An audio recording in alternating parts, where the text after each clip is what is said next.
What's going on, everybody? This is Jeremy from Woo Studios, and today we're going to talk about the rumors around the Illuminati joining the MCU. Cue the transition!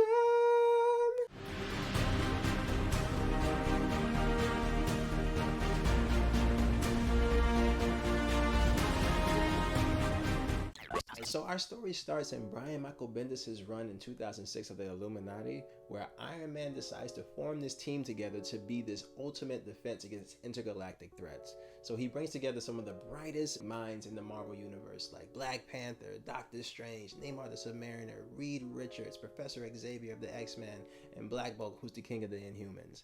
Now, as he explains this idea of bringing their brilliance and their resources together as a final defense for the planet Earth, basically he's trying to say that they should become the ultimate law enforcement for the planet, running the world in secret with this organization.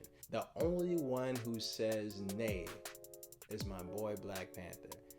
He raises up the questions, why do we get to decide who's in charge of this organization? And why are we making these steps without acknowledging our friends, our colleagues, our families, and involving them in this process? There can't be a good ending to this situation. And true enough, he's right.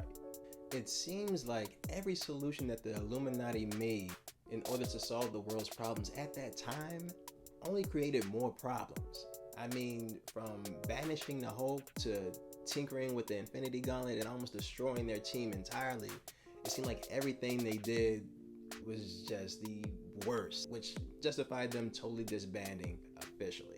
Now, this team would come back in Jonathan Hickman's run of the New Avengers when Black Panther starts to witness these colliding of universes that would later on be described as incursions. Now, this right here is where I believe that the MCU might pick up if they do the Illuminati storyline. Now, to find out more about the plot of that story, I would definitely encourage you guys to read Jonathan Hickman's New Avengers run. As far as that roster is concerned, I probably have like my top 5 already selected. I'm going to go with Black Panther, Doctor Strange, Reed Richards, Professor Xavier, Namor the Submariner. I also thought about Captain America and even Captain Marvel, but I can't see either of those pivotal characters, Sam or Carol, being cool with a secret organization that's running the world.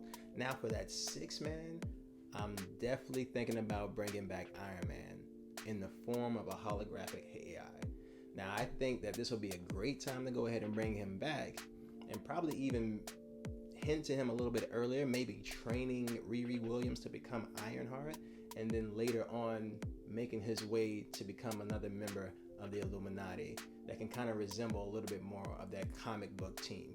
Now, using that team set up and riding on that plot that Hickman had pretty much made the foundation for that storyline, I think you can also use that to go ahead and segue yourself into the events of Secret Wars. Now, I know everybody is talking about Secret Wars right now. Everyone from Boss Logic to the Russo brothers have their minds on Secret Wars. That's what we want. That's what the fans should get. But it's a certain way you have to go about that to make it make sense. Now, given the roster that I just gave to you guys, we're probably not going to see that team for a very long time. Probably like on down the line, if anything. So until we get a proper introduction of the X-Men, the Fantastic Four, Namor the Submariner, this Illuminati team is probably not going to look like what I just gave you, the picture I just gave you at least. But still, the fact that they're even talking about assembling this team has me super, super excited. Speaking of assemble,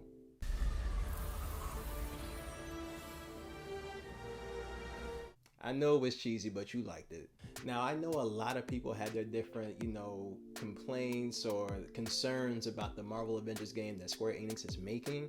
But to be honest, I really feel like it's going to be a very, very solid game. I mean, you remember when they first showed us that A-Day trailer and some of the characters looked a little suspect and kind of weird. They listened to the fans and they went back and they redesigned and put them back out. And now they look a lot better, honestly. If anything, that shows that Square Enix designs team is listening, they care, and they really want to make a super, super solid game. Now, I know with their recent War Table event, they answered a lot of questions and probably even raise some questions as well.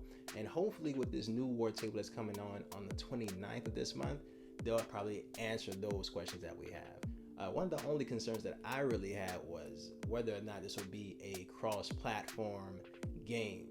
And it sounds like it's not going to be, and I'm cool with that. That's not a deal breaker for me. By the way, I will be playing and streaming the beta version of the Marvel's Avengers game on August 7th, just so you guys can get a heads up and an early look at the gameplay. I will also be doing an unboxing video for the Earth's Mightiest Collector's Edition that Square Enix is releasing on September 4th.